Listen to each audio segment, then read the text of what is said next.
Eh bien bonjour à toutes et à tous, ravi de vous retrouver pour une nouvelle vidéo. Aujourd'hui c'est le grand jour, on va voir les règles de Frostgrave and Dungeon. Donc pour ceux qui débarquent et qui ne savent pas de quoi ça parle, donc vous pourrez retrouver en haut à droite la vidéo explicative du jeu et du projet que j'avais mis en route concernant l'adaptation des donjons dans Frostgrave. Alors il existe des règles officielles que vous retrouverez dans ce supplément qui est Ténèbres hostiles de Joseph McCullough.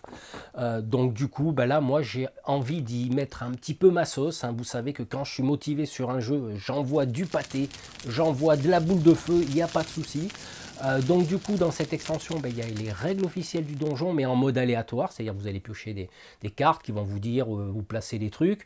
Moi, je me suis dit, bon, ça me motive pas trop, ça m'intéresse pas trop, donc j'ai décidé de créer une adaptation de donjon, mais sur des choses existantes. C'est-à-dire pas besoin d'avoir des tuiles à dépenser à droite, à gauche pour construire son donjon au fur et à mesure. C'est intéressant, mais perso, moi, ça me...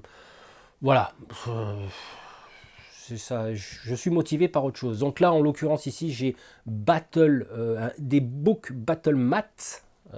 Donc c'est des cartes, hein, des maps, comme on dit, mais interchangeables. Et ça, je l'ai présenté dans la dernière vidéo donc du projet. Alors aujourd'hui, ce qu'on va faire, on ne va pas s'étendre sur le matériel. Là, on fait l'introduction. Je vais vous représenter le matériel. Le fichier des règles sont en téléchargement dans la description de cette vidéo ainsi que dans le commentaire épinglé, donc vous pourrez télécharger. Hein, vous m'excuserez s'il y a quelques petites fautes de syntaxe ou des trucs comme ça, c'est la version bêta, même en relisant, des fois on s'oublie des S ou des machins comme ça, c'est pas grave, après le contenu, il n'y a pas de souci, puis je reste dispo pour toute question. Je vais bien sûr m'aider à ce sujet de ma tablette, hein, sur lequel j'ai mon PDF que vous allez télécharger, qui va me permettre justement de rester, on va dire, structuré dans la présentation, parce que en général, un passionné, les artistes, ils partent dans tous les sens. Et comme je suis un passionné, et quelque part, je suis un peu créatif et artistique, donc je pars dans tous les sens. Donc c'est pour ça que là, au niveau du matériel, dans ce chapitrage, parce que je vais chapitrer la vidéo de façon à ce que vous puissiez vous y retrouver. Au niveau du matériel, donc vous aurez besoin de dés, alors de dés de différentes sortes, parce qu'il se peut qu'on utilise des tables à 6 événements, à 8, à 10, à 12, peu importe. De manière, si vous êtes des joueurs, vous avez différents types de dés. Hein, là, en l'occurrence, dans Frostgrave, c'est du D20, mais forcément, vous pourrez utiliser du D10, etc. en fonction de ça. À ce sujet, donc là, j'espère que cette vue 3D isométrique vous plaît, parce que moi, c'est vrai qu'elle m'arrange pour filmer. Peut-être utiliser pour le gameplay. Voilà, là, au niveau des dés, je ne sais pas si vous voyez le score. Vous me direz le score, hein, sans zoomer, hein, vous trichez pas. Et si cette vue vous plaît, ben moi, c'est vrai que ça m'arrange pour jouer. Mais après, on fera des changements de plan sur certaines explications au niveau du donjon. Voilà, donc là c'était le petit aparté pour les dés. Ensuite vous aurez besoin de cartes. Alors j'explique dans le petit livret, donc la petite extension FanMade comme on dit, que je vous propose, de vous équiper de un minimum de 3 paquets de cartes. Hein, on va dire, voilà, ça ne va peut-être pas dépasser plus, mais la particularité c'est qu'il faudra qu'elles aient des dos de couleurs différentes. Pourquoi? Parce que justement il y aura un paquet de cartes pour les salles. Donc on va tirer, quand on rentre dans une salle, on va tirer un paquet de cartes. Une carte, pardon, on va se référer à une table, on verra ça tout à l'heure. Hein. Voilà. Par contre, là, dans ce scénario, parce que là, je vous dévoile en exclusivité, en prime, c'est galactique tout ça. Hein. Voilà, hein, là, c'est le futur scénario que je vais créer. Et là, en l'occurrence, ça va se situer dans une espèce de prison souterraine. Ici, nous avons les salles spécifiques, donc les bleus. Et là, les salles normales, pardon, donc paquet bleu, et les salles spécifiques qui sont des cellules paquet rouge. Donc, qu'on visite une salle normale ou spécifique, ben, il y aura deux paquets de cartes différents. Donc, ça, c'est typiquement de ma création au niveau du scénario. Et nous aurons des cartes événements qu'on tirera quand le scénario le stipule, hein, tout simplement. Hein, à savoir que Frostgrave and Dungeon se joue en solo ou en coop. De la baston dans les donjons entre mages, ça risque d'être compliqué, plus les monstres à gérer. Vous voyez, c'est assez serré sur cette map. Hein. Mais il y en a d'autres où il y a quand même des plus grandes pièces. Mais je me suis dit, voilà, cette salle, cette configuration me plaît bien. Voilà, donc ça c'était pour les cartes. Pour les pions, vous aurez à prendre différents types de pions que je vous montre ici, parce qu'il faudra marquer. Vous voyez, donc là j'ai toute une ribambelle de pions que je ferai correspondre en fonction de mon envie, voilà, hein, mais je vous expliquerai ça tout à l'heure. Donc ces pions, ils vont servir à quoi? Ces pions vont servir tout simplement, quand vous visitez une pièce, vous allez la fouiller. Voilà, il y aura la possibilité de fouiller une pièce. Et une pièce ne pourra se fouiller qu'une seule fois. Mais ça, on le verra tout à l'heure. Donc je pose un pion dans la pièce pour signaler qu'elle a été fouillée. Voilà. Bon, ensuite, hein, les pions, on verra, il y en a des pions spécifiques, il y a des trucs d'éboulement, il y a ouais, il y a des... Mais ça, tout ça, j'y ai présenté dans la précédente vidéo, je ne vais pas retomber, vous redonner tout ça. Hein, voilà. Donc là... Alors là, j'ai mis des petits murs en fond, vous voyez, ça fait sympa, ça. Voilà. C'est l'immersion, ça s'appelle. Voilà, c'est... Alors, au niveau des décors, justement, j'ai rajouté quelques petits trucs, vous voyez, des colonnes que vous retrouverez dans mes parties de gameplay de Frostgrave, des portes de Dungeon Saga, des portes de HeroQuest, à savoir que là, typiquement, j'ai pas de portes fermées, c'est des portes ouvertes, mais c'est pas grave, je vais en peindre, il m'en reste, pour symboliser qu'elles sont fermées. Ça, on verra cette histoire de porte aussi tout à l'heure. Donc les décors, les caisses, les tables. À savoir, et ça c'est très important à savoir, dans cette mini extension non officielle, vous aurez à placer le décor de base vous-même. Et les décors spécifiques seront typiquement liés au scénario. Donc ça, on le verra tout à l'heure. Mais voilà, ça, je tiens à vous prévenir que vous construisez vous-même votre donjon. Vous êtes limité en pièces, hein, en décor, je veux dire, vous ne mettez pas 36 millions de décors dans une pièce, à moins que ça soit spécifié sur le scénario. Mais c'est tout ça pour vous dire que voilà, vous êtes libre de construire votre donjon comme vous voulez. Et d'autant plus que je ferai en sorte que ça s'adapte, et je pondrai des règles pour que ça s'adapte sur un plateau d'HeroQuest, sur éventuellement d'autres styles de plateaux comme du Tenfold Dungeon, qui est pas mal, mais je ne sais pas si on a 20 pièces dans le pack de Tenfold. J'ai un doute, mais vous pourrez toujours utiliser des tuiles, des couloirs d'autres jeux et concevoir vous-même votre propre donjon. Et c'est là où c'est intéressant justement, c'est que vous y apportez votre contribution, on va dire créative, et jouer avec votre imaginaire. Voilà, c'est pour ça, moi je suis tout à fait pareil que l'auteur, je laisse toujours le soin d'exploiter son imagination. Donc les tables de jeu, voilà, hein, donc moi j'ai choisi Big Book of Battle Mat, hein, qui permet de changer. Voilà, alors maintenant ce que je vous propose de faire, c'est de passer à une autre rubrique qui cette fois-ci est spécifique aux règles, qui est la composition de votre bande d'aventuriers pour les donjons.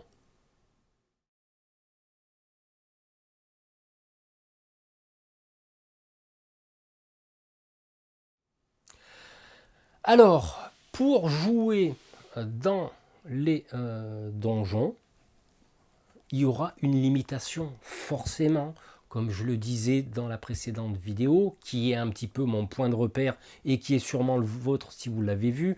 Il est clair qu'on ne va pas rentrer avec en coop avec 10 figurines ensemble. T'imagines 20 figurines qui attendent là, les escaliers, oh pousse-toi, j'ai envie d'aller au chiottes et tout, machin. Non. Et ça va être un peu le boxon. Donc même en coop, en solo, pardon, 10 figurines là-dedans, mais t'as pas fini avec les monstres et tout, mais ça risque d'être un boxon pas possible, quoi. Tu vas te jeter dans les égouts de Felstadt. Enfin vraiment, là, non, il faut pas déconner. Donc du coup, me basant sur mon expérience, alors c'est pas spécifié hein, là-dedans, hein, j'ai pas vu que c'était limité. Hein, pour les donjons, donc ça a dû être écrit comme ça vite fait pour donner mais bon, j'espère qu'il sortira un supplément spécifique donjon. Je crois qu'il y en a un qui est sorti en VO sur Rangers of Shadow Deep. Enfin bref, ça surveillait tout ça. Et donc du coup, j'en étais où là? Parce que vous voyez, ouais, je pars dans tous les sens. Donc la composition de votre bande d'aventuriers pour pénétrer dans les donjons a donc une limitation. Et cette limitation, je me suis dit, en mode solo, on va limiter à 4 figurines. Voilà, ça 4, c'est le tiercé quarté, pardon, le quarté gagnant. Hein, voilà, HeroQuest par exemple. Parce que je me suis dit, 4 c'est le max.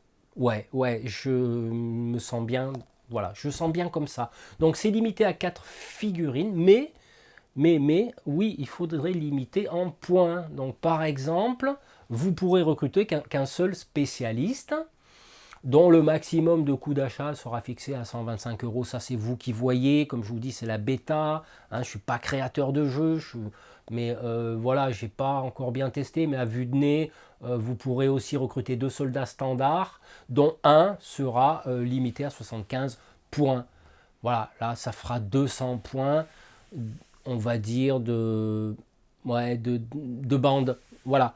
Parce que dedans, en fonction du scénario que tu vas avoir, en fonction des tables des monstres, il se peut que tu tombes sur des spectres, il se peut que tu tombes sur des bestioles assez conséquentes, et si tu te retrouves seul dans une pièce, avec 2 bestioles comme ça, tu risques de finir, voilà, dans les égouts de Feststadt, bien sûr.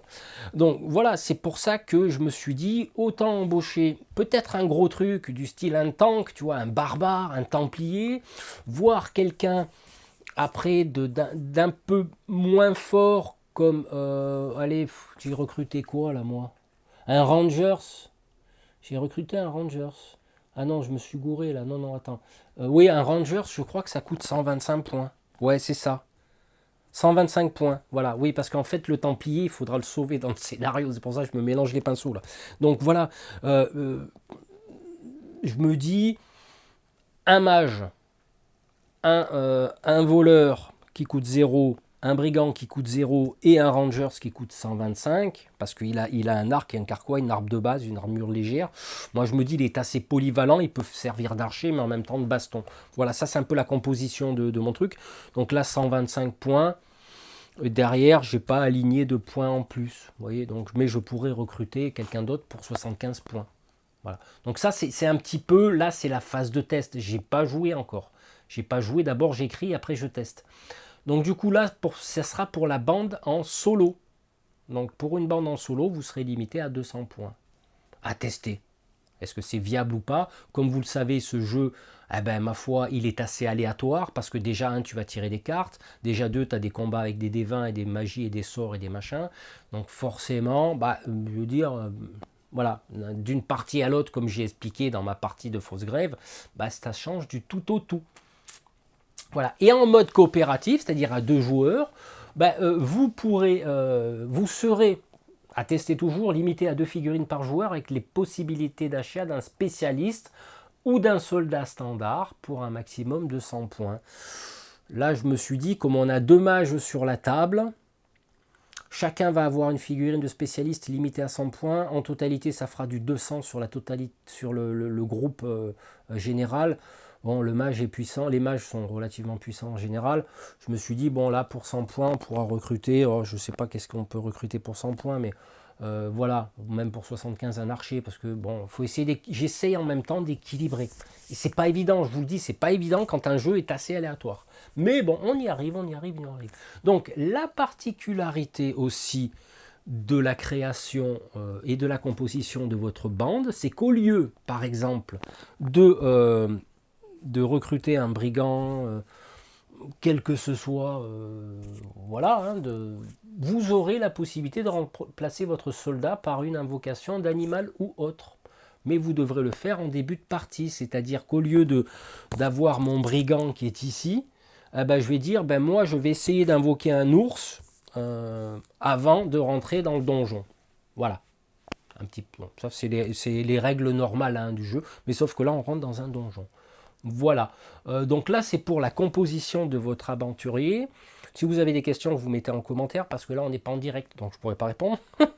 Donc, vous voyez, en gros, on va retrouver, quelque part, c'est aussi un peu la nostalgie de ce que moi j'ai connu à l'époque, HeroQuest. HeroQuest qui ressortent là maintenant. Donc j'essaierai, pourquoi pas, de me procurer une boîte. Hein, je vais me débrouiller et vous le présenter, voir s'il y a des trucs qui changent. Là, c'est juste pour le plaisir, la nostalgie. J'ai dit peut-être que je le ferai pas, mais je suis curieux. Voilà, j'aimerais savoir ce qui change et tout. Donc là, je vais contacter une société. Je vais voir si ça amorce. Voilà, juste pour faire la présenter le jeu. Voilà. Et puis ce Quest aussi. Voilà, tant qu'à faire. Bon, bref. Du coup, là, je pense que j'ai fini sur la composition de votre bande d'aventuriers. Donc là, ils sont prêts à rentrer dans le donjon. Là, t'as vu, il y a un petit escalier ici. Tac, ils sont descendus. Et hop, là, après, on rentre. Voilà, ben, ce que je vous propose de faire à ce sujet, justement, c'est qu'on regarde maintenant, qu'on rentre dans le dur, quoi. Là, dans le dur du donjon, on va regarder les différentes règles de Frostgrave and Dungeon.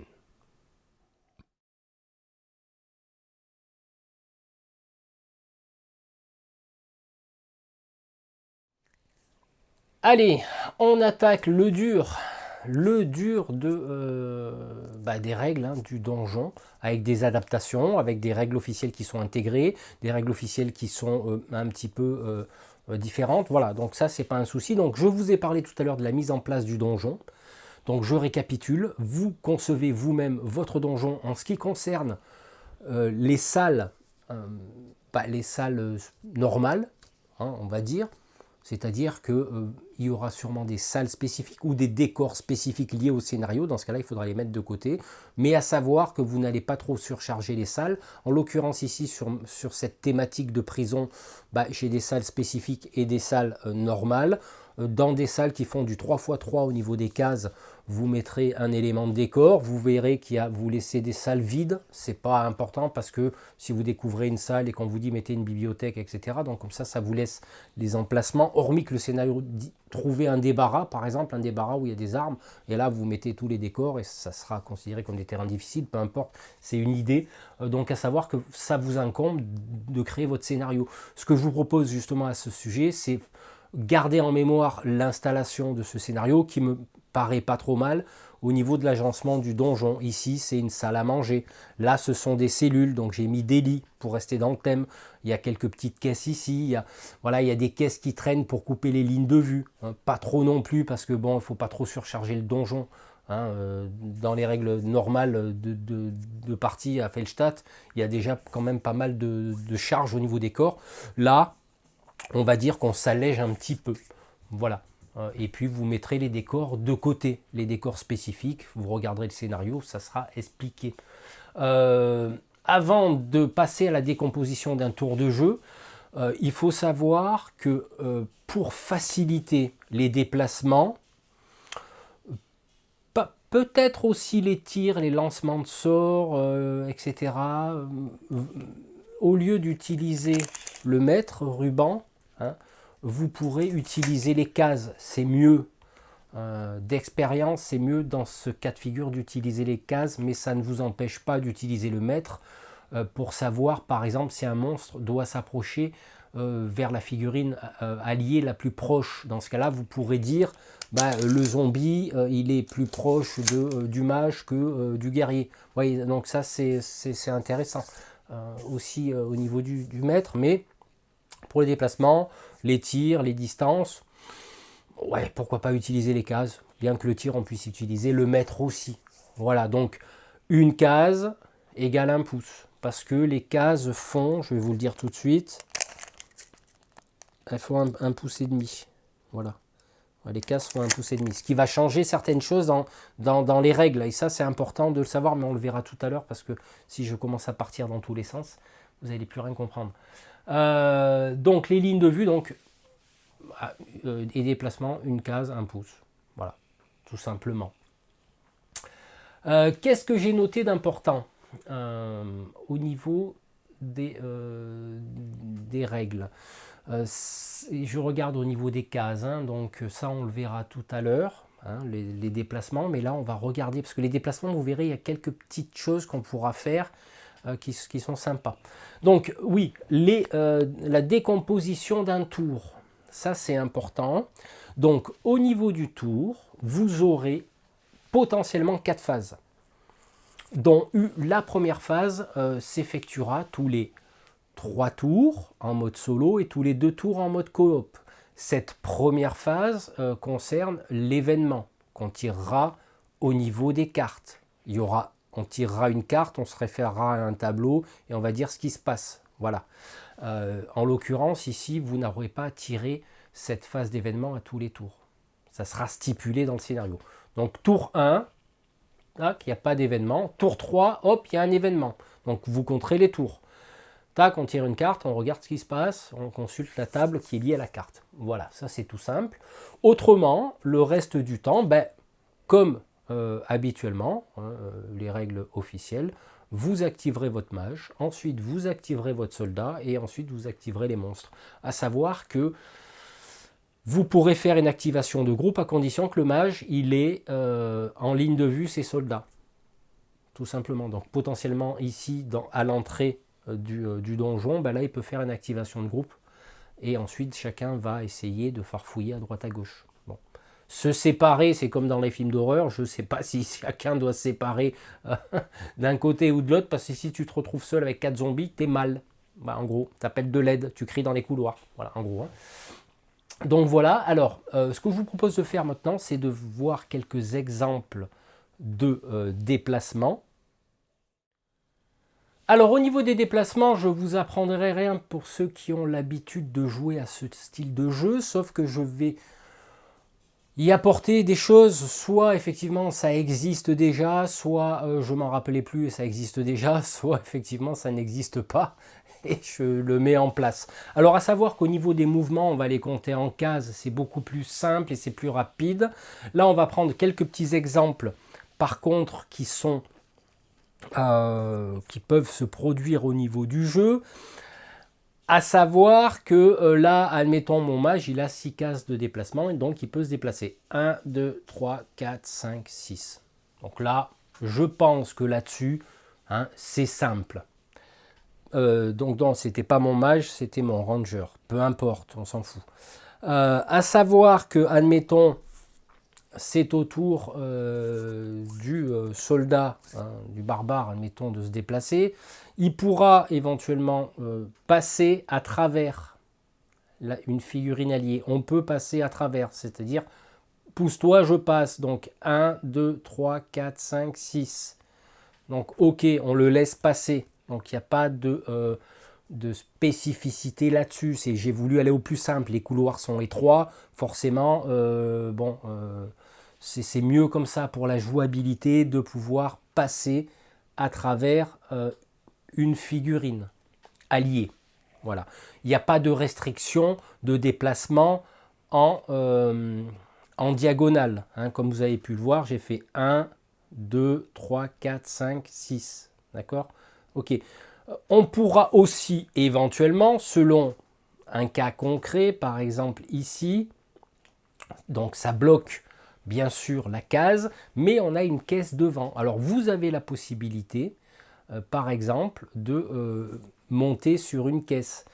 En l'occurrence ici, ça va pas être évident parce qu'il y a un combat. On verra tout à l'heure la notion de combat et de case. On va plutôt le faire comme ça. Ça va être beaucoup plus parlant pour moi, pour vous expliquer cet exemple. Donc là, là il ne peut pas passer, il y a la caisse. Ok. Par contre, je me suis dit, c'est dommage parce que là, il peut apporter aucun soutien et c'est plutôt embêtant. Et je me suis dit, pourquoi pas, en dépensant 2 points de mouvement, ne pas monter sur la caisse. Alors, je ne vais pas prendre cette caisse-là parce qu'elle est ouverte. Je vais en prendre une autre. Et hop. Voilà. Du coup, voilà, ça va être beaucoup plus parlant là, et puis ça va être beaucoup plus stable pour le barbare, parce qu'il n'est pas très fin le barbare, des fois il se casse la gueule. Donc du coup, oui, un personnage pourra éventuellement sauter par-dessus une caisse, d'accord ? Ou monter sur la caisse, mais pour cela, il devra dépenser 2 points de mouvement, tout simplement. Donc là, il dit, j'ai mon mage qui est en difficulté, comment je peux l'aider parce que je suis bloqué, je peux passer à travers une figurine alliée, mais en l'occurrence ici, il y a le monstre. Et dans le monstre, on verra tout à l'heure, les forcer le combat et les zones de passage, qu'on appellerait les zones de tacle, hein, voilà, pour Blood Bowl, pour ceux qui connaissent. Donc là-dessus, je me suis dit, allez, on dépense 2 points de mouvement, et on vient sur la caisse, et on vient apporter un soutien de combat au mage, sans pour cela apporter un bonus spécifique, le fait d'être sur une caisse. Voilà, simplement. Si dans d'autres cas de figure, on décide de sauter par-dessus, au lieu de faire comme ça, voilà, de passer au travers, on peut sauter par-dessus une caisse, voilà, pour 2 points de mouvement. Donc admettons 1, 2, 4, 5, 6. Voilà, ça peut arriver. Il y a des cas de figure dans le jeu où ça peut arriver effectivement qu'on doive sauter des obstacles ou se positionner dessus pour apporter un soutien de combat. Je me suis dit, ça peut être une idée. C'est noté, ça vous plaît, c'est bien, ça vous plaît pas, vous l'éliminez cette règle. C'est tout, c'est en testant qu'on va y arriver. Donc, admettons, je décide d'activer mon barbare. Donc 1, 3, 4, 5, 6. Voilà, j'arrive en fin de couloir et on a un monstre qui est là. Donc là, n'est pas considéré comme une case adjacente, étant donné que mon zombie est dans l'angle de mur. Donc les angles de mur sont très importants, je vais l'éloigner là, sont très importants parce que vous ne pourrez pas passer en diagonale là. Là, les angles de mur, il y a des restrictions sur les angles de mur au niveau des combats et au niveau des déplacements. Donc là, par contre, vous ferez 1, 2, 3, 4, 5. Vous contournez l'angle de mur, parce qu'il y aura aussi des histoires de ligne de vue, mais on le verra tout à l'heure. Donc là, j'ai un petit peu embrayé sur les combats, mais c'est pour vous montrer des exemples au niveau des caisses, des sauts et des trucs comme ça. Ou vous pourrez utiliser la règle de saut officielle du livre des règles. Mais là, en ce qui concerne les angles de mur, vous ne passez pas en diagonale ici. Elles sont autorisées dans tous les autres cas, mais sur l'angle de mur, il n'y aura pas de diagonale, vous contournez. Voilà, tout simplement. J'avais noté quoi de bon aussi. Donc, hormis monter sur les caisses, vous pourrez monter sur les tables. Hein. C'est pas un souci, c'est pour apporter un soutien. Comme je vous dis, le barbare, il se casse la gueule. Il tient pas l'équilibre. Donc voilà, il n'y a pas de souci. Donc les lignes de vue, tout ce qui est caisse, table, etc. ne bloque pas les lignes de vue. Par contre, bien sûr, les portes fermées et les murs, oui. Les angles de murs, sous certaines conditions, peuvent bloquer la ligne de vue. Mais ça, on le verra tout à l'heure, parce qu'effectivement, ça peut créer pas mal de soucis. Justement, tiens, on ne va pas le voir tout à l'heure, on va le voir maintenant, mais pour cela, on va changer d'angle de caméra. Et je vais prendre l'exemple qui est entre parenthèses dans le livret que j'espère que vous aurez téléchargé pour vous montrer quels sont les cas particuliers au niveau des lignes de vue dans certains cas. Allez, on va étudier les lignes de vue dans le donjon. Donc vous serez soumis si vous jouez à ces cas de figure. Ces cas de figure, j'en ai cité quelques-uns dans le fichier. J'ai essayé d'être le plus détaillé possible, mais là on va le voir en vidéo. C'est toujours bien, donc je me retrouve sur la table avec mes 4 aventuriers et ici nous avons des zombies. Et je me suis dit, par exemple, si je suis dans un angle de mur, est-ce que je peux voir un autre personnage qui est dans un angle de mur à l'opposé de moi? La réponse est oui. Pourquoi? Parce que j'ai estimé qu'à partir du moment où on prend un angle de case et qu'on arrive à voir un autre angle de case sans pour cela toucher un mur, là, il y a ligne de vue. Donc, alors, j'espère que vous le voyez bien à la caméra. J'essaie pas trop de bouger. Voilà. Donc là, oui, là, je peux lancer mon sort sur le zombie. Je le vois. On verra les règles de tir tout à l'heure, ce que ça implique d'être dans un angle de mur. Bon, voilà. Là, je vous en dis pas plus. Ensuite, donc là, on a commencé par mon mage. Ensuite, on va regarder mon rangers. Est-ce qu'il le voit? Non, parce que si je prends l'angle de sa case, elle touche d'abord le mur avant d'aller sur son autre angle de case. Donc très simple, hein, avec un laser ça fonctionne bien. Est-ce que je le vois? Bah non, je le vois pas, donc parce que bah, l'angle de ma case ne touche pas en premier l'angle de sa case, donc forcément ça passe par le mur, je ne le vois pas. En l'occurrence, si je me serais déporté sur le côté, là ça change tout, parce que mon angle de case peut voir le sien sans passer par le mur. Vous voyez? Donc là, ça peut être intéressant d'exploiter cette règle. De même que mon barbare étant dans un angle de mur également, qui est ici, alors je vais vous enlever la porte, histoire de vous montrer. Donc, est-ce que, en prenant son angle de case, son coin de case, eh bien oui, il touche l'angle de case du zombie. Voilà. Vous voyez, donc c'est très facile avec un laser. Donc les lignes de vue à travers les obstacles, hein, c'est pas un souci, ça les bouge pas. Ça offre des pénalités que vous connaissez au niveau des tirs, etc. Donc là, ben, là on voit. Voilà. Par contre, effectivement, mon mage elfe, il peut aussi voir, s'il mesure l'angle de sa case ici, il peut aussi voir le zombie qui est là-bas. Vous voyez? Donc là, j'ai une ligne de vue. C'est-à-dire, je passe la tête par-dessus, entre parenthèses, l'angle du mur, et puis je vois qu'il y a quelqu'un. Par contre, dans ce cas de figure ici, où nous avons un monstre quelconque, une monstre, une figurine alliée, peu importe, bah, son angle de mur, bah, c'est un mur. Son angle de case, c'est un mur. Donc c'est là, non. Il aurait été ici, ça peut tout changer. Vous voyez? Mais en étant ici, bah non, parce que le mur qui est là, son angle, son angle de case, ça commence par un mur. Donc là, il ne pourra pas le faire. Et puis c'est logique. Là, il est derrière le mur. Vous voyez, donc il y a une forme de logique comme ça qui va permettre, notamment, il ne voit pas lui et il ne verrait pas lui non plus. Et puis forcément, il ne voit pas lui. Donc bien sûr, les lignes de vue, on ne voit pas à travers les murs hein, non plus, ni à travers les portes fermées, etc. Sauf si il y a des sorts particuliers que je ne connais pas tout. Mais vous voyez un petit peu au niveau des lignes de vue, ça peut être relativement simple d'utiliser ces règles au lieu de s'embêter. De toute façon, c'est spécifié dans le fichier.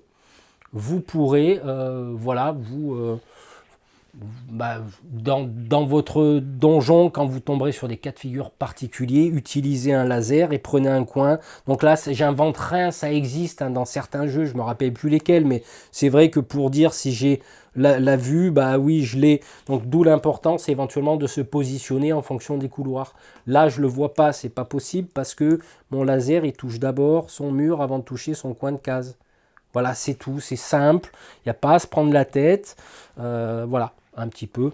Bon, ça, je l'ai spécifié dans le fichier de règles. Donc maintenant, on va voir l'interaction qu'on peut faire sur les portes totalement ouvertes, fermées ou verrouillées. Allez, on va voir le système, le cœur du jeu, qui est l'ouverture des portes. Hein. Forcément, dans un donjon, vous allez en ouvrir des portes. Et je me suis dit, je vais classifier l'état des portes en 3 catégories distinctes que je vais vous expliquer, dont certaines vont vous paraître bizarres, mais vous verrez que si dans un scénario c'est stipulé, ça peut être intéressant. Donc, dans un premier temps, nous aurons 3 types d'état de porte. Soit les portes sont ouvertes, fermées, ou verrouillé. Voilà. Déjà, ça, c'est 3 types d'états. Sauf que les portes qui sont totalement ouvertes, comme on peut le voir ici, donc là, je l'ai symbolisé par des portes d'HeroQuest. Hein, pour ceux qui ont joué, quand on ouvrait une porte, on remplaçait la porte fermée par une porte ouverte. Donc ça, c'est ce que je considère comme une porte totalement ouverte. Pourquoi totalement ouverte? Parce qu'il se peut qu'au cours d'un scénario, on vous dise, choisissez une pièce contenant une bibliothèque, une table, voilà, et vous mettez une porte totalement ouverte. Ça veut dire qu'en fait, vous avez déjà la visibilité de ce qu'il y a dans la pièce, parce que le scénario l'a stipulé, parce qu'il est possible que vous soyez procuré des plans du donjon, et que vous savez que dans cette pièce, il y a ça, par rapport aux autres pièces que vous ne connaissez pas. Donc bien faire la différence entre une porte totalement ouverte et une porte fermée. La porte fermée, elle, a la particularité de ne pas dévoiler ce qu'il y a dedans, hormis peut-être un petit décor quelconque, mais on pourra rentrer dans la salle sans dépenser un point d'action, comme on pourra rentrer dans cette salle sans dépenser de points d'action. Donc là, comme exemple, mon Rangers décide de rentrer dans la pièce. Et ça, c'est intéressant parce qu'on va le voir. Donc, il ouvre la porte, on va dire ça comme ça. Au lieu de la remplacer par une porte ouverte, on la met en diagonale, dans ce sens-là. Et on se déplace à l'intérieur. Et à partir de ce moment-là, on stoppe tout mouvement. Et on va tirer une carte salle. On va regarder le résultat. Et on va se référer en fonction de ce qu'on a tiré sur le tableau des cartes, des salles. Voilà, ça c'est le cœur, hein, le cœur de l'élaboration des donjons. Et en l'occurrence, eh ben là, on va faire intervenir des monstres, on va faire intervenir des trésors, etc., etc. Mais ça, je vous expliquerai la symbolique des cartes tout à l'heure. Voilà. On revient pour l'exemple. Admettons, mon Ranger, s'il se déplace ici. Et sur le scénario, il est stipulé que toutes les portes du donjon sont verrouillées. Alors là, ça change un petit peu les choses. Elle n'est plus fermée, elle n'est plus totalement ouverte, vous l'aurez compris. Elle est verrouillée. Ça voudra dire qu'il faudra dépenser une action pour la déverrouiller. En gros, vous la défoncez. Alors ça fait pas très, on va dire, discret dans un donjon, mais voilà, on va dire que c'est déverrouiller et le mot qui convient, parce que défoncer, vous faites du bruit. Alors pour cela, il faudra faire un jet en utilisant la caractéristique de combat plus le D20. Voilà, ça c'est très simple. Il faudra que le résultat soit supérieur ou égal au seuil de difficulté de X, X étant la valeur fixée par la carte qu'on aura piochée ou du scénario. Parce qu'il se peut que certaines portes soient beaucoup plus difficiles à ouvrir en fonction, bien sûr, des cartes que vous allez piocher. C'est là où c'est intéressant pour les créateurs de donjons, c'est qu'en fonction des cartes que vous piocherez, il y aura des salles qui seront beaucoup plus difficiles d'accès, ce qui veut dire que peut-être potentiellement il y a quelque chose d'intéressant derrière. Vous voyez? Donc ça, c'est là où il faut vraiment ouvrir en grand l'imagination et dire, voilà, pas toutes les salles ont un seuil de difficulté de 10, par exemple. Voilà, non, il y aura des salles spécifiques. Et ça, on le verra tout à l'heure sur l'explication des cartes. Ensuite, qu'est-ce que j'ai de beau à vous expliquer? On va continuer. Donc là, c'était les portes totalement ouvertes, ou fermées, mais non verrouillées. Et là, on a vu les portes verrouillées. Et il y a une autre particularité pour ouvrir les portes, une autre solution, c'est que si une porte a un seuil de difficulté de 16, ça veut dire que potentiellement elle est intéressante à ouvrir, à savoir que là, et là c'est important la notion de case, parce qu'en fonction des portes que vous mettez, vous pourrez, si c'est spécifié dans le scénario, là elle est sur une case, par exemple, on la voit, hop, toi viens ici, elle est sur une case, et ça c'est important. Là, elle est à cheval sur 2 cases. Donc, ok. Donc, ce qui voudra dire que potentiellement, là, il va falloir que, éventuellement, je me débrouille à l'ouvrir tout seul. Ou appeler du soutien. Et c'est là que j'ai mis une règle. Par exemple, là, ça serait embêtant, justement, je me suis dit qu'il puisse se démerder à taper sur la porte et ne s'ouvre pas. Sur une porte qui contient qu'une case, d'où l'importance de la case, il pourra éventuellement avoir un soutien pour l'ouvrir. Voilà. Sur une porte qui est à cheval, par exemple sur 2 cases, ou une grande porte qui prend 2 cases, potentiellement il pourra avoir 2 soutiens. Allez, on va l'imaginer, toi, on vire la caisse. Voilà. Et bien sûr, s'il y a vraiment une grande porte, très très grande porte, là il pourra faire appel aussi à un dernier soutien. Donc forcément, on reprend les règles de base. Ça sera 4 soutiens maximum. Donc 2 points de soutien par figurine. Pour un total maximum de 6. De plus 6 sur le G2D. Parce qu'il faut quand même laisser Voilà, tu as une porte, il y aura peut-être des portes qui font 16 ou 18 de seuil de difficulté parce qu'elles seront magiques ou je sais où elles seront immunisées contre les armes de, voilà, de base. Il faudra des armes magiques. Enfin, voilà, vous voyez, j'ai pas mis la notion de point de vie de porte, ça devenait un peu compliqué. Voilà. Bon, voilà, le G2D rapide, c'est simple. Soit, effectivement, je me pointe ici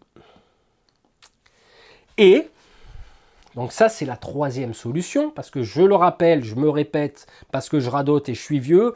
Porte, première étape, porte totalement ouverte ou fermée mais non verrouillée. 2, porte verrouillée dont il faudra défoncer. 3, aléatoire. C'est-à-dire que le scénario peut vous stipuler que chaque fois que vous venez devant une porte, il faudra savoir si elle est fermée ou ouverte. Enfin, si elle est ouverte, enfin fermée mais pas verrouillée, ou verrouillée. Pour cela, on jettera un dé. Le fameux D20, on jette un dé. Hop, là j'ai fait 14, je consulte le résultat. Ben, de 1 à 20, elle sera verrouillée. De 11 à 20, pardon, elle sera verrouillée. Par contre, si je fais 7, ben, elle est ouverte. Ça veut dire que hop, je peux rentrer sans dépenser une action. Mais par contre, pour la déverrouiller, il faudra que je dépense une action et on a le droit à une action, une tentative par figurine et par tour. Voilà, ce qui veut dire que si lui il loupe, lui il peut venir, il peut céder du tout soutien et faire son action. Voilà, il faudra à mesure que vous allez la défoncer cette porte. Donc voilà, il n'y a pas de blocage au niveau du jeu. Et par défaut, si c'est stipulé dans le scénario ou si c'est pas stipulé, par défaut, une porte aura, entre parenthèses, une difficulté, un seuil de difficulté de 10. Ouais, j'ai pris la moyenne si c'est pas spécifié. Mais en général, dans les scénarios, il vaut mieux le spécifier. La totalité des portes dans le donjon sont verrouillées, mais il faudra, elles ont un seuil de difficulté d'ouverture de 10. Voilà, tout simplement. Hein, là, il ne faut pas s'embêter. Hein. C'est un jeu, on s'amuse. Hein, je le rappelle aux gens qui se croient à Feistatt. Voilà. Écoutez, ce que je vous propose de faire maintenant, c'est qu'on regarde les combats au corps à corps dans le donjon, où il y a quelques petites choses qui changent. Alors, en matière de combat, on va dire que les règles de base des combats sont identiques aux règles de Frostgrave, hein, du livre officiel. Il n'y a pas de souci, sauf qu'il a fallu les adapter au donjon. Alors, il y a peut-être des règles que je reprends qui ont déjà été inventées. Forcément, quelque part, bon, j'en ai pas forcément de souvenir, mais j'ai essayé d'être dans une logique un petit peu, on va dire, de donjon pour pas faire tout et n'importe quoi non plus. Donc je reprends. Les règles de combat au corps à corps sont identiques aux règles de base. Pour combattre, il faut que la figurine se positionne obligatoirement dans une case adjacente à sa cible. Ce qui est logique, socle à socle, étant donné que les cases font en moyenne dans les jeux, elles sont en pouces, elles font 1,5 pouces en moyenne. D'accord? Socle à socle, obligatoirement, mais il y a des exceptions, comme vous pouvez le deviner, notamment des cas particuliers à cette règle, où on voit ici notre barbare qui veut taper sur la gueule du zombie, sauf que il y a un baril devant. Donc là, ils ne pourront pas combattre. Hein, on va rester dans une logique de socle à socle. Il n'y a pas de couvert. Voilà, ça devenait un peu compliqué, quoi, parce qu'il peut y avoir des situations de trucs où tu as toute une série de barils, enfin, peu importe. Par contre, oui, pourquoi pas, il peut monter sur le baril et combattre du baril. Oh, ouais, comme je le disais tout à l'heure, au niveau des soutiens, c'est possible, parce qu'il sera adjacent. Alors après, on le voit dans les films de KPDP où les mecs ils combattent sur les tables. Pourquoi pas? Ça peut être une solution. Je ne l'ai pas précisé, tiens, dans les règles, mais pourquoi pas? Il monte sur le baril et puis il tape sur la gueule du zombie, mais sans pour cela avoir ni de bonus ni de malus. Voilà, simplement, la règle de base, c'est socle à socle. À savoir que dans l'exemple que je vous montre en haut à droite, il y aura un combat entre mon Rangers et un zombie, mais ils sont dans un angle de mur. Et là, comme je vous ai expliqué au niveau des mouvements, on ne peut pas se déplacer en diagonale en empruntant un angle de mur.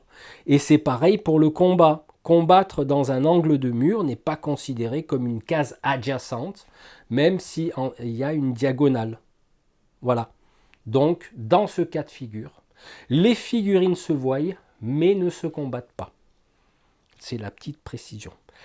À savoir que là tout à l'heure, je faisais une référence au niveau des zones de tacle, forcément des mouvements. Il est clair que on peut rentrer. Bon, là, c'est une case adjacente, donc bon, bah, c'est l'équivalent des règles de base dans Frostgrave. Tu n'as pas le droit de te déplacer au combat, tu restes dans le combat. Donc là, j'ai repris. Alors, je ne me suis pas étendu dessus au niveau des règles de déplacement, mais si je vous ai fait allusion à une zone de tacle, c'est que pour ceux qui connaissent Blood Bowl, on n'a pas le droit de se déplacer dans les cases adjacentes à un personnage. En l'occurrence ici, s'il veut rentrer au combat, il rentre, il est dans une case adjacente, il engage le combat, il n'a pas le droit de traverser. Paf, paf, paf, d'accord? Ça, c'est logique. Par contre, je l'ai spécifié au niveau du combat. À partir du moment où tu rentres, enfin du mouvement, tu rentres en contact dans une case adjacente à un ennemi, automatiquement, tu as un combat, tu t'arrêtes.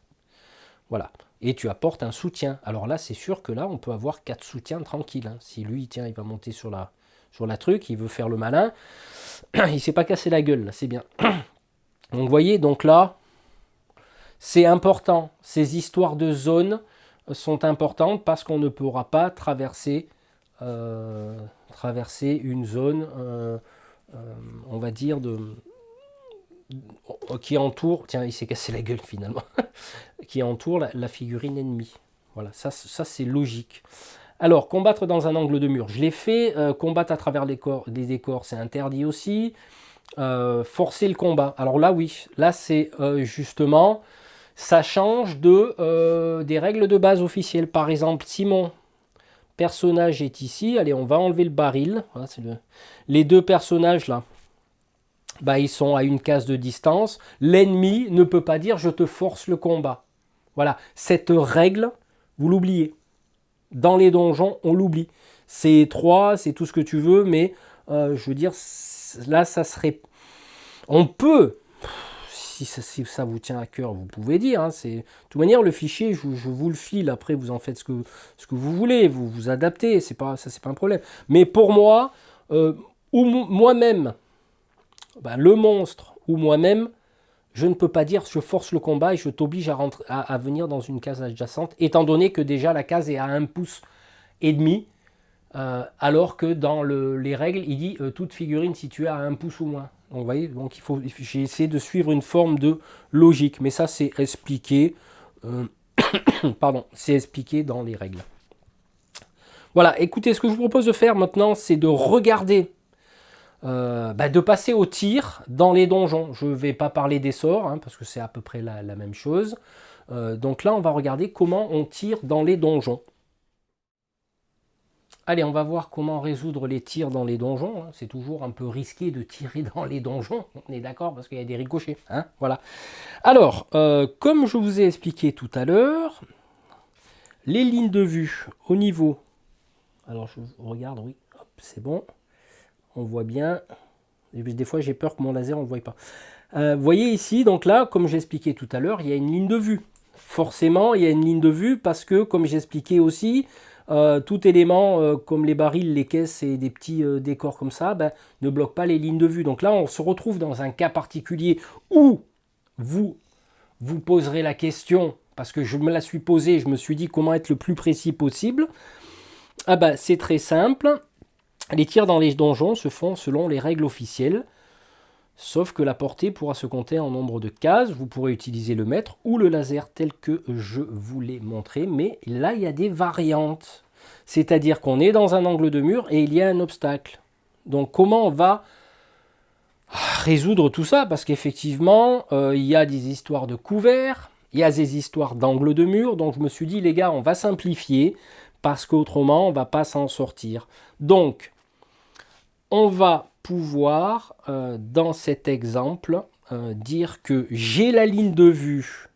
Oui, parce que mon angle de case touche son angle de case Il n'y a pas de mur entre lui et moi comme tout à l'heure, sauf que je passe par un baril, mais il est en contact avec le baril, donc il est censé avoir un couvert léger, mais il est dans un angle de mur, et il est censé avoir un couvert lourd. D'autant plus qu'il y a potentiellement un espace entre l'angle de mur et le baril. Vous voyez, si on va un peu loin, on risque de se prendre le cerveau. Voilà, et c'est pas le but. Alors, je me suis dit, au lieu de cumuler les couverts, parce qu'ils sont tous les deux adjacents, on va prendre celui qui offre le plus de couverts. En l'occurrence, c'est le mur, d'accord, l'angle du mur. Donc, il aura un couvert de plus 4, sauf que sur sa ligne de vue, bah, il y a un élément qui le traverse. Vous voyez? Donc, forcément, il aura un bonus. Enfin, la cible sur son jet de dés aura un bonus de plus 1. Donc en tout, il aura un bonus de plus 5. Voilà comment résoudre cette équation héroïque fantasy. Donc voilà, c'est pour moi, ça devenait compliqué de rajouter des couverts, mais il est dans un angle de mur, et comme c'est un mur, c'est un couvert lourd, et il a un couvert léger en même temps, c'est compliqué. Donc voilà, toute ligne de vue, elle traverse le tonneau, et puis il est à couvert contre le mur, et terminé. On s'embête plus. Après, vous pouvez changer si ça vous plaît pas, c'est pas dérangeant. Bien sûr, si j'enlève le tonneau, bah, il bénéficiera du couvert lourd, donc plus 4, tout simplement. Là aussi, il est dans l'angle de mur, il pourra tirer tout en se protégeant dans les angles, hein, comme on peut le voir dans les films d'action. Les mecs, ils se mettent dans un angle de mur, ils sortent, ils tirent, ils se replanquent, machin. Donc couvert lourd, ici. Il est le Rangers, il tire sur le zombie, mais le Rangers est sur un couvert lourd. Donc il sort juste la tête et son arc pour tirer. En gros. Ensuite, qu'est-ce qu'on peut faire? Ben, on pourra tirer. Alors, je me suis dit, dans un donjon, c'est un peu comme dans un film où les mecs, ils vont dans les couloirs et tout. Je me suis dit, on peut tirer aussi à travers voilà, un de ses alliés. Parce qu'il va lui dire, baisse-toi. Donc là, par exemple, il veut tirer sur le zombie, il dit, baisse-toi. Sauf que, bien sûr, il va traverser son allié. Donc, la cible aura un bonus de plus 1 sur le tir. C'est logique, hein. Voilà. Alors je crois que dans les règles officielles de mémoire, je crois qu'on a le droit de tirer. Alors moi je ne l'ai pas vu. Bon, j'ai fait 2 parties de Frostgrave, hein, mais j'ai pas eu affaire à ce cas de figure. Est-ce que je peux tirer à travers une figurine alliée? Il me semble que oui. Bah là c'est pareil. Voilà. Et tout élément bien sûr qui traverse la ligne de vue, bah, à chaque fois c'est plus 1, hein, selon les règles de tir. Par contre, il est sûr qu'on ne pourra pas tirer à travers un mur. Tiens, mettons lui, il est là. Je dis des bêtises, hein. Bah là, non, hein. Tu peux pas tirer, ça traverse un mur. Vous voyez? Donc là, pareil. Donc c'est pour ça que le laser est super... Bon, ben, ça c'est logique, hein, tu tires pas à travers les murs. Sauf... Sauf, parce que là, allez, je vais vous dévoiler un petit secret, parce que moi j'aime bien vous dévoiler des petits secrets. Je vais inventer dans un de mes scénarios, le prochain ou les autres, la notion d'objet magique ou de sort qui s'appelle flèche éthérée. Alors je ne sais pas si ça existe. C'est-à-dire que la règle consistera à, par exemple, allez, on va faire le truc ici, voilà. Admettons, j'ai un exemple. Là, je vous dévoile un secret. Attention, ne le dites pas, hein. Voilà. Admettons, lui est équipé de flèches éthérées. Les flèches éthérées permettent de traverser tout, comme les spectres. D'accord? Ah oui, il n'y a pas que qui traversent les murs, il y a aussi les flèches éthériques ou éthérées. Donc, ça dépend. Mais pour tirer sur un monstre, il faut qu'un de ses collègues ait la ligne de vue. Ouais, il est là, machin, ok. Poum, tu décoches une flèche. Bon, j'ai pas encore créé les dégâts et les machins, mais c'est l'idée. Donc flèche éthérée, poum, tu traverses les murs là. C'est la seule exception, hein. Voilà. Alors on ne peut pas tirer à travers un décor de type armoire ou buffet.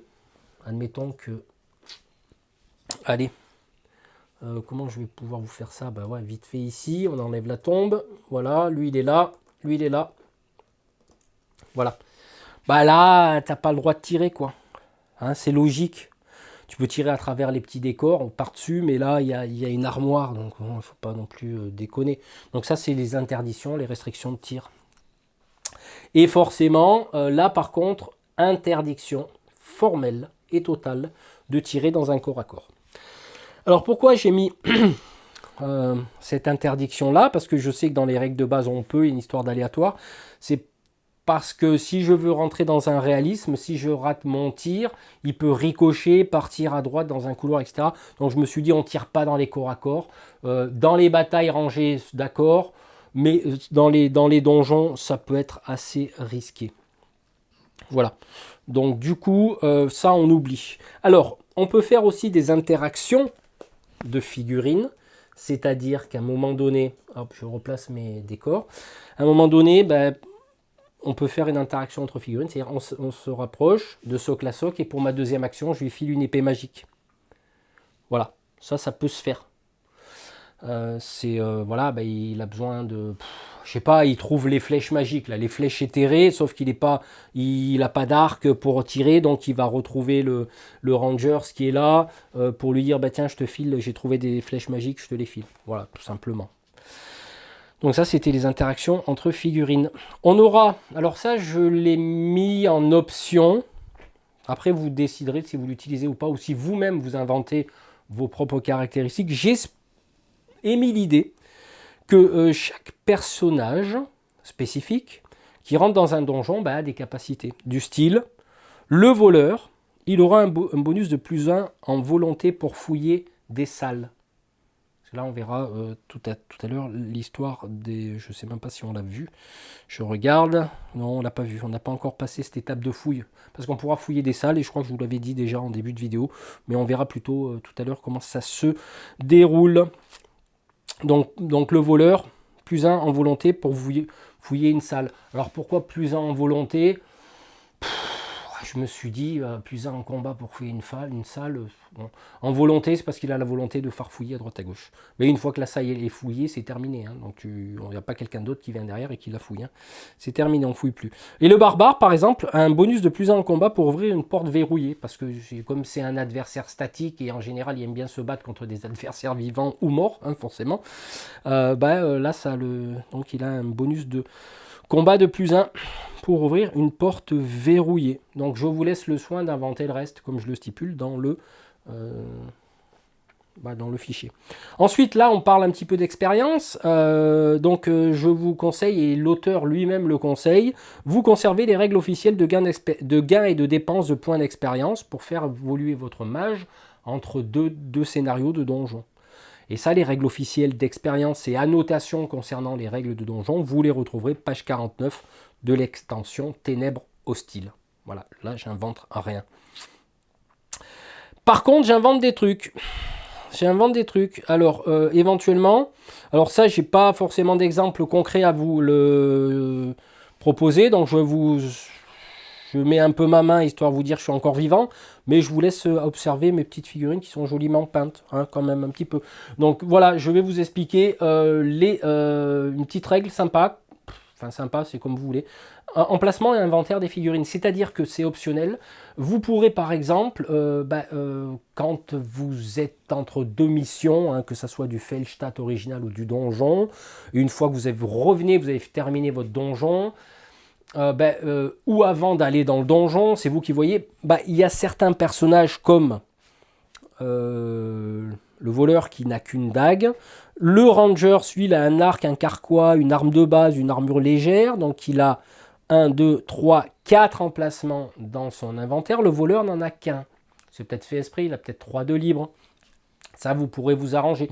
On va dire que le voleur, au lieu de prendre sa dague, il prend une épée normale, comme ça, il n'a pas le malus de -1 au jet de dommages. Et puis voilà, hein, tout simplement. Donc ça, cette règle-là, vous verrez, soit vous vous séparez de matos que vous laissez dans votre repère pour pouvoir arriver light, léger dans le donjon. Comme quoi, si vous trouvez des objets, vous les récupérez. Voilà, et vous avez de la place dans votre inventaire, ça peut être sympa. Pareil pour le mage, hein, s'il veut virer son bâton, hop, ça lui fait une place dans son sac à dos. Voilà. Alors après, après, j'ai eu une petite idée. Alors, cette petite idée, je vous cache pas, elle m'est venue de Diablo. Dans Diablo, je ne sais pas pour ceux qui se rappellent, ceux qui ont joué quand même Diablo, ceux qui n'ont pas joué, c'est blasphème là. Dans Diablo, vous aviez la possibilité de revenir à votre campement et de déposer des objets dans un coffre. Et ben là, je me suis dit pourquoi pas l'intégrer. Donc, ce qui veut dire que quand vous allez gagner un scénario d'un niveau de donjon, alors soit c'est du one shot, vous rentrez, vous sortez, là le problème ne se pose pas.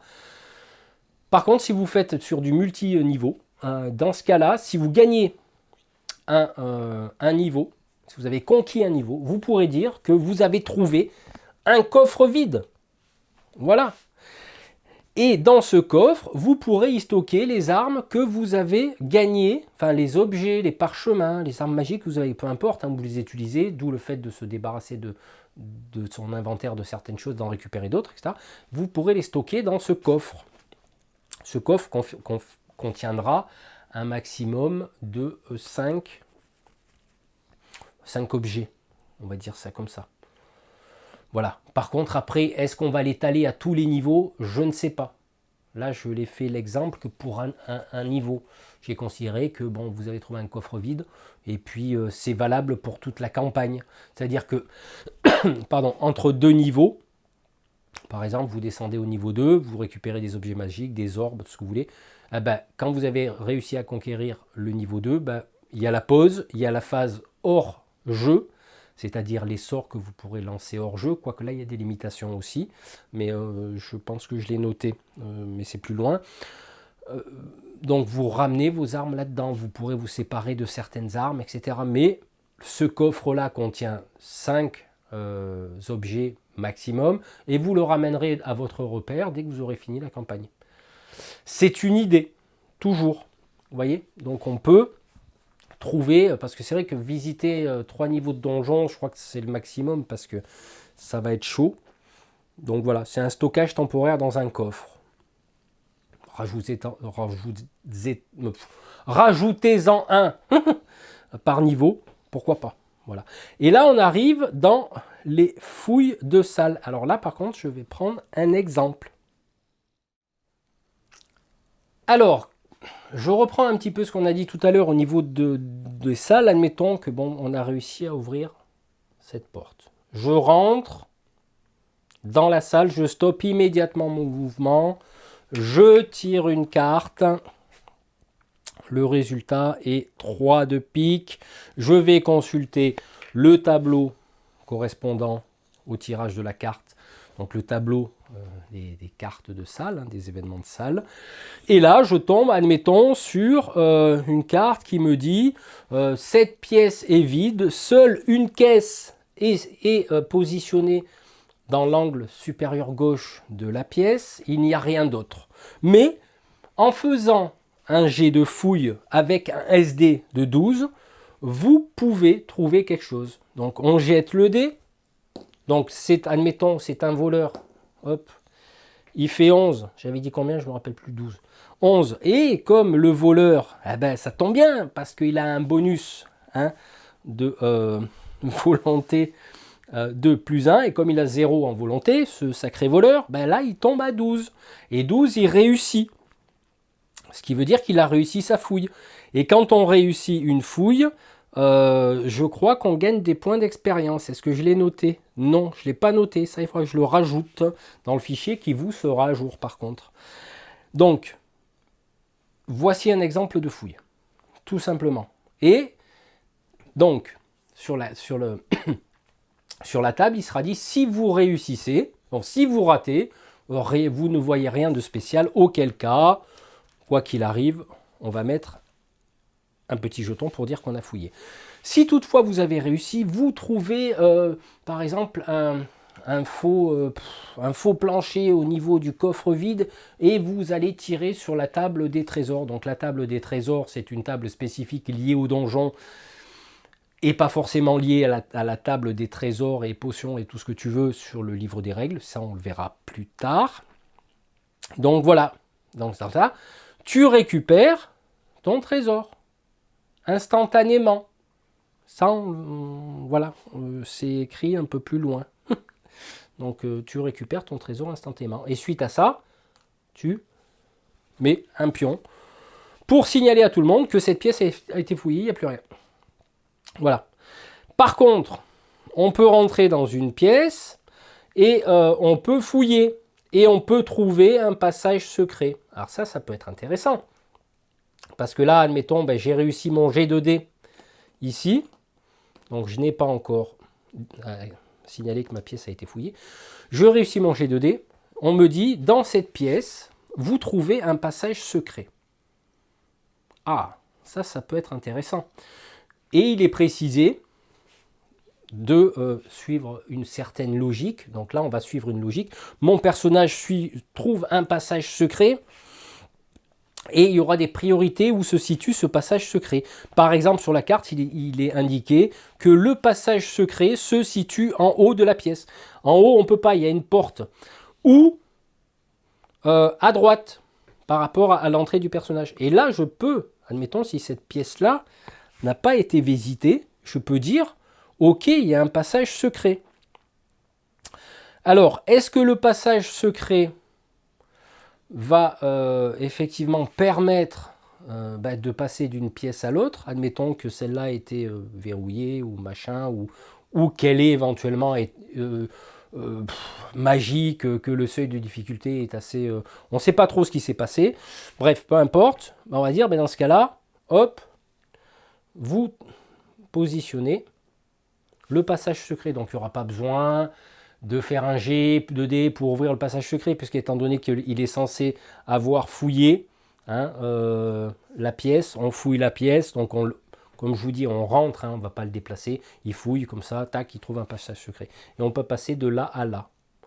Et peut-être que dans certains scénarios, il sera spécifié que chaque passage secret que vous trouvez vous permet de visualiser ce qu'il y a dans la salle. Ça se fera partie d'un scénario aussi. Donc vous visualisez ce qu'il y a dans la salle sans pour cela déclencher une carte événement. Parce que ça peut, on va dire une espèce d'œilleton, un petit œilleton, ou alors vous ouvrez un petit peu le passage secret discrètement sans faire de bruit. Et dans ce cas-là, vous pourrez tirer une carte. Voilà. Ça peut être l'intérêt du passage secret. Dans ce cas-là, je tire une carte, je me dis, bon voilà, hop, je jette un coup d'œil en dépensant une action, mais ça on verra plus tard au niveau des règles, et je tombe sur un tableau qui me dit, dans cette pièce, donc je tire une carte, il y a un coffre, il y a 2 zombies, etc. Donc je sais d'avance qu'il va y avoir du danger potentiellement dans cette pièce, mais également un trésor à convoiter, mais sans pour cela déclencher l'effet de la pièce. Voir si c'est adaptable quand il y a des pièges. Parce que justement, les pièges, ça peut vous impacter, voire éventuellement le considérer comme désamorcé. Vous voyez, donc il y a toutes des choses à penser dans une forme de logique. Ça, c'est toujours... voilà, il ne faut pas que ça soit incohérent. Donc là, le passage secret, vous mettrez une porte ou un jeton ou ce que vous voulez, et puis vous avez découvert un passage secret, ce qui va vous donner l'avantage effectivement de prévisualiser ce qu'il y a dedans. Et si vous rentrez, vous décidez de rentrer, là oui, effectivement, ça peut déclencher le piège, même si vous êtes averti qu'il y a un piège qui va se déclencher. Voilà, je ne veux pas trop non plus compliquer.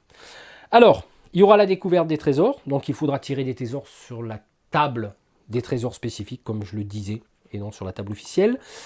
On pourra désamorcer un piège. Alors là, ça fonctionne de la même façon. Donc là, je suis rentré dans la pièce, toujours le même système.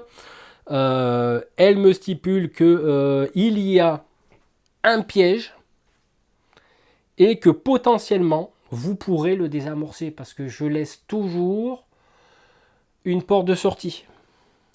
Sauf certaines cartes qui diront vous ne pouvez pas désamorcer ce piège, vous le déclenchez, vous prenez tant d'attaque. Voilà. Mais je me suis dit sur certains pièges, on pourra dire que là, voilà, vous remarquez quand même un petit fil brillant qui dépasse de ça, tac, tac, tac. On imagine des tas de choses. Et là, par contre, il faudra faire un jet de volonté. Ça me semblait le plus proche. Un jet de volonté selon le seuil défini par la carte, enfin la carte qui est en relation avec la table. Voilà, vous l'aurez compris.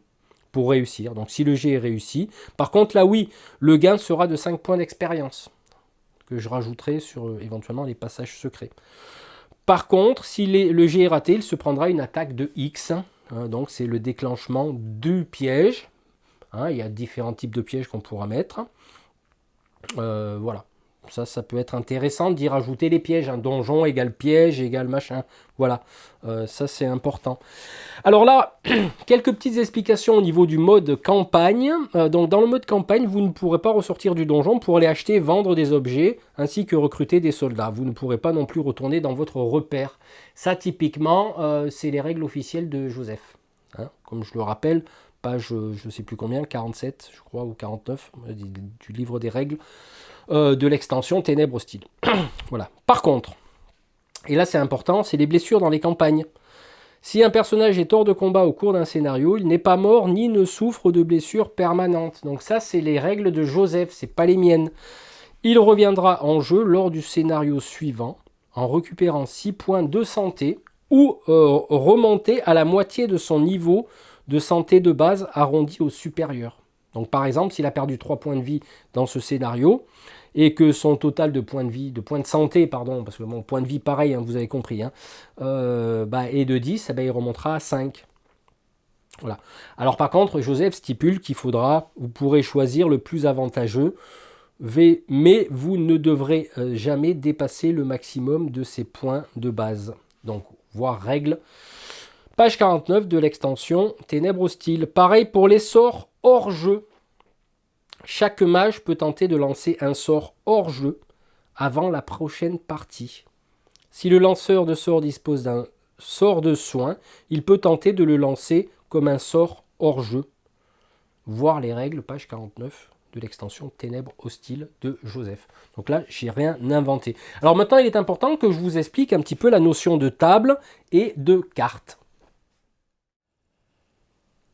Alors, nous allons aborder cette fois-ci le dernier chapitre de cette vidéo qui sont la conception de tables et de cartes qui sont forcément étroitement liées. Alors, je dis une bêtise à la conception, mais vous pouvez aussi les concevoir vous-même. Ce n'est pas un problème, vous avez les bases.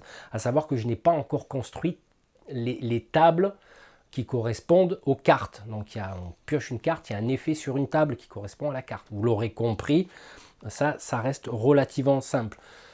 Sauf qu'on ne peut pas adapter une table universelle. Parce que ça va être en fonction du thème du scénario, ça va être en fonction des événements. Donc voilà, c'est pour ça que vous pourrez construire votre propre scénario, mais il faut en connaître les bases. Donc vous aurez besoin de cartes à jouer simples, de préférence de dos de couleurs ou de logos différents pour les différencier. Là, effectivement, par exemple, j'ai dit que ça, c'est mes cartes événements, mes cartes de salle normales. Ici, ce sont mes cartes de salle spécifiques, style les cellules de prison. Et là, j'ai mes cartes événements. Voilà. À savoir, vous n'avez pas besoin de 54 cartes pour, par exemple, sur un donjon de 20 pièces. Là, vous aurez 20 cartes. Et c'est pour ça que j'invente rien, parce que c'est un système que vous retrouvez dans Rangers of Shadow Deep. Sauf que je lui dis, tiens, pourquoi pas visuellement, quand on va tirer une carte, en sachant si c'est du pique, du trèfle, du carreau ou du cœur, qui va correspondre à quelque chose. Je me suis dit, ça serait bien. Et même au niveau de la numérotation des cartes. Par exemple, plus on monte haut dans les cartes, et plus il y a un trésor conséquent, etc. Vous voyez, il y a une espèce de niveau de difficulté, mais ça devient un peu compliqué. Mais on va dire que visuellement, dès que vous tirez une carte, paf, cœur, à cœur, c'est bon le cœur. Bon, vous tirez une carte, tac, il pique, il y a quelque chose qui va piquer, c'est le cas de le dire. Donc c'est pour ça que j'ai regroupé dans le fichier, puis là en vidéo, le fait de dire que visuellement d'entrée, vous allez savoir ce qui va se passer, ne serait-ce qu'en tirant la carte. Donc pique, bien sûr, ça va piquer, il n'y aura pas de monstres. Il y aura des monstres, forcément, des pièges. Voilà, là, il y a un truc qui qui craint un peu. Le trèfle, ben, le trèfle à 4 feuilles, ça c'est plutôt des trésors, des objets, des armes, présence éventuellement de monstres, pourquoi pas. Le carrosse, ça va être un peu mitigé. Ouais, c'est un peu mitigé parce que il peut y avoir de la présence de monstres liés avec des trésors ou des pièges liés avec des trésors, vous voyez. Et cœur, je me suis dit, comme on aura maximum 3 pièces objectifs, on met 3 cœurs et là on va dire, c'est tiens, j'ai découvert la salle objectif, mais laquelle c'est? Donc valet de cœur, c'est une pièce secondaire. Dame de cœur, ça va être la sortie. J'ai trouvé la sortie, un escalier qui monte. Par exemple, as de cœur, bah là c'est la pièce objectif où le scénario va se terminer, peut-être, parce qu'on devra combattre quand même un monstre, parce qu'il y aura peut-être le boss de fin de niveau, enfin vous voyez, c'est pas... voilà, c'est une idée. Moi je me suis dit, pourquoi pas l'utiliser. Alors bien sûr, en fonction du nombre de salles de donjons à explorer, il y aura un certain nombre de cartes, comme je l'ai dit tout à l'heure, à savoir que les cartes objectifs, hein, qui sont de type cœur, admettons vous avez 20 salles, hein, je ne vais pas vous lire le fichier, hein, je vais vous expliquer de vive voix comme ça, vous lirez vous-même le fichier, mais les pièces objectifs en général, on va reprendre les mêmes systèmes de jeu comme Dungeons et Dragons miniature ou comme Subterra. Cette carte-là, les cartes objectifs, quand on va pas forcément les tirer en début, hein, on va... Admettons, allez, il y a 3 objectifs, il y a 20 salles, on va prendre le dernier tiers du paquet. Par exemple, on prend il faudrait qu'elle se situe dans les 7 dernières cartes du paquet dans la pioche. Comme ça, on explore avant, et puis on sait pertinemment que quand on va arriver vers les 10 cartes, il reste 10 cartes, potentiellement les objectifs ils vont se trouver dedans. Voilà, c'est intéressant de jouer dans ce style-là. Parce qu'autrement, si on trouve des pièces objectives d'entrée, même l'auteur le dit lui-même, voilà quoi, il n'y a pas toute cette tension de... Voilà, donc ça c'est une idée que je vous mets dedans. Donc en général, il va y avoir trois salles objectifs. Après, ça sera précisé dans le scénario. Hein, ça sera précisé dans le scénario. Ah oui, il y aura des adaptations forcément. Vous jouez sur un écran, j'allais dire. Vous jouez sur le plateau de jeu d'HeroQuest. Je crois que HeroQuest, il n'y a pas 20 salles, il y en a plus. De mémoire, comme ça, il peut y en avoir entre 22 et 26, ou je sais plus, je regarderai, je vous mettrai à l'écran, on recomptera ensemble. Donc là, forcément, si vous avez un scénario qui comporte 15 ou 20 salles, il faudra sûrement condamner des salles. On va dire qu'elles se sont éboulées. Voilà, vous tirerez au dé au hasard, vous débrouillez comme vous voulez, parce que ça vous incombe, hein, de mettre le donjon en place. Donc voilà, ça, effectivement, vous les condamnerez. Après, si vous en manquez de salles, là, je ne peux pas vous aider. Là, éventuellement, vous en imprimez en papercraft sur Internet. Voilà. Et après, je parle de quoi là? Ouais, s'il y a moins de 20 salles, il faut enlever des cartes. S'il y a plus de 20 salles, il faut condamner des salles de type qui se sont effondrées, vous voyez. Donc, et les cartes événements. Donc les cartes événements, j'en ai parlé. Il y aura la table associée avec. Vous piochez une carte événement. Et puis tiens, cœur. Bon, là, forcément, les cartes événements ont 2 cœurs. En général, les cartes événements, ça, c'est pas terrible. Elles vont se déclencher sur tous les 2 tours en mode coop, tous les 3 tours en mode solo. Ça, c'est les règles officielles de l'auteur. C'est pas moi, j'invente pas. Voilà. Le seul truc où je vais inventer, c'est les tables. Parce qu'on va terminer par ça. Par exemple, sur les différentes tables que l'on pourra consulter, suite au résultat d'une carte de pioche, elles seront toutes différentes en fonction du scénario, c'est sûr. Par exemple, les tables de salle et les tables de salle spécifiques.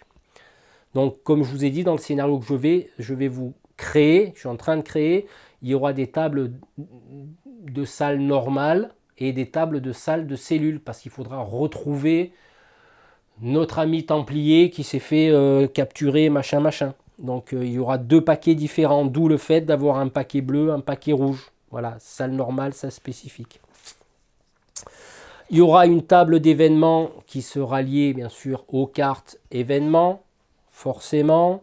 Il y aura une table de monstres, forcément, mais là, ça sera avec un D20, hein, ça sera plus simple. Voilà. On aura une table de trésor qui sera basée sur un D20, ça sera pareil. En général, les tables de trésor dans les donjons seront totalement différenciées, totalement, on va dire, stand-alone. Je ne sais plus le mot en français. Enfin, indépendantes, voilà, de la table de trésor du livre des règles officielles. Ça, effectivement, j'ai pu le voir à travers les scénarios que proposait Ténèbres Hostiles. Donc forcément, oui, là, je rejoins tout à fait l'auteur, mais ça ne vous empêchera pas de jeter, on va dire, un dé pour savoir qu'est-ce que vous avez comme trésor. Par contre, là, j'y apporte une attention toute particulière, c'est que sur la table des trésors, quand vous tirez un trésor, vous le récupérez tout de suite. Vous attendez pas la fin du scénario. Vous voyez, c'est là la différence, elle est là. C'est que vous tirez, vous mettez pas ça dans un coin de votre poche et puis dès que vous rentrez au repère, vous tirez. Non, non, là, il se peut que vous tirez une épée magique et vous en ayez besoin pour combattre un spectre ou tout autre animal de ce type. Vous voyez, donc là, c'est de l'instantané. Vous pouvez gagner de l'or, vous pouvez gagner des tas de choses que vous mettrez dans un coffre, voilà, comme j'expliquais tout à l'heure. Voilà, donc c'est de l'instantané là par contre. Les trésors, c'est instantané. Donc ça, c'est bon. Et puis, il y a une table de piège. Alors, table de piège, on devra tirer un dé sur cette table. Donc, il peut y avoir différents types de pièges. Voilà, je regarderai dans les livres officiels, mais je vais en inventer certains, comme un souffle glacial, ce qui correspond à une carte sale. On tire une carte sale, bon, il y a un piège, souffle glacial. La figurine déclenchant le piège est immobilisée pour ce tour, blablabla, blablabla. Elle pourra combattre, voilà, mais sauf qu'elle sera... Enfin bref, il y a des tas de choses comme vapeur toxique, hein, c'est une carte sale aussi. La figurine déclenchant le piège est intoxiquée, donc voilà, poison.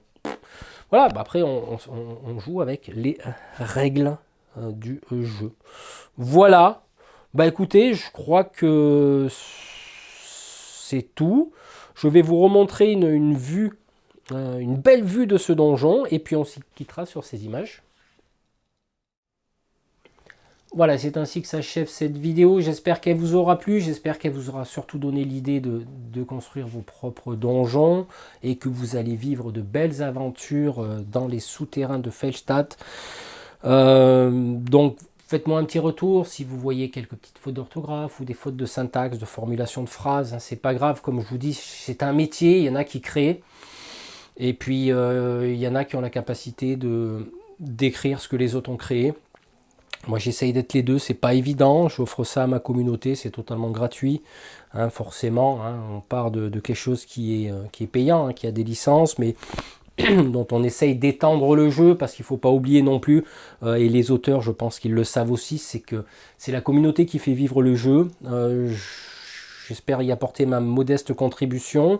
J'espère que vous vivrez de belles aventures, à savoir que la prochaine vidéo, c'est un scénario, et la prochaine vidéo, ce sera le gameplay. Bah, il faut mettre en pratique ce qu'on écrit, hein, forcément, il faut montrer l'exemple. Donc le prochain scénario, je sais que le groupe Frostgrave francophone a eu l'exclusivité, hein, le titre, un petit clin d'œil. Donc il faudra sauver le soldat Alaric. Alaric, bah, c'est une montagne qui, dans ma région, c'est rattaché à, on va dire, à une histoire. Hein, je vous laisserai investiguer dans l'Aude. Donc du coup, ben voilà, le thème sera d'utiliser ce plateau de jeu. C'est pour ça que je tiens à m'excuser auprès de Fatmax Édition, parce qu'il va m'envoyer son nouveau jeu, son nouveau livre. Mais je me vois mal enlever tout ça, présenter le bouquin et refoutre le donjon. Ça reste d'être un peu coton tout ça. Donc je finaliserai le donjon, hein, le scénario que j'écrirai, et je ferai la vidéo de présentation et derrière j'embrayerai par le gameplay pour qu'on voie ce que ça donne en réel, pour que je teste moi aussi mon donjon. Voilà, je pense que j'ai assez tchatché parce que je tchatche beaucoup en ce moment sur ma chaîne. Voilà, je vous embrasse tous. Et puis, on se revoit très bientôt, hein, forcément. Allez, à très bientôt. Ciao!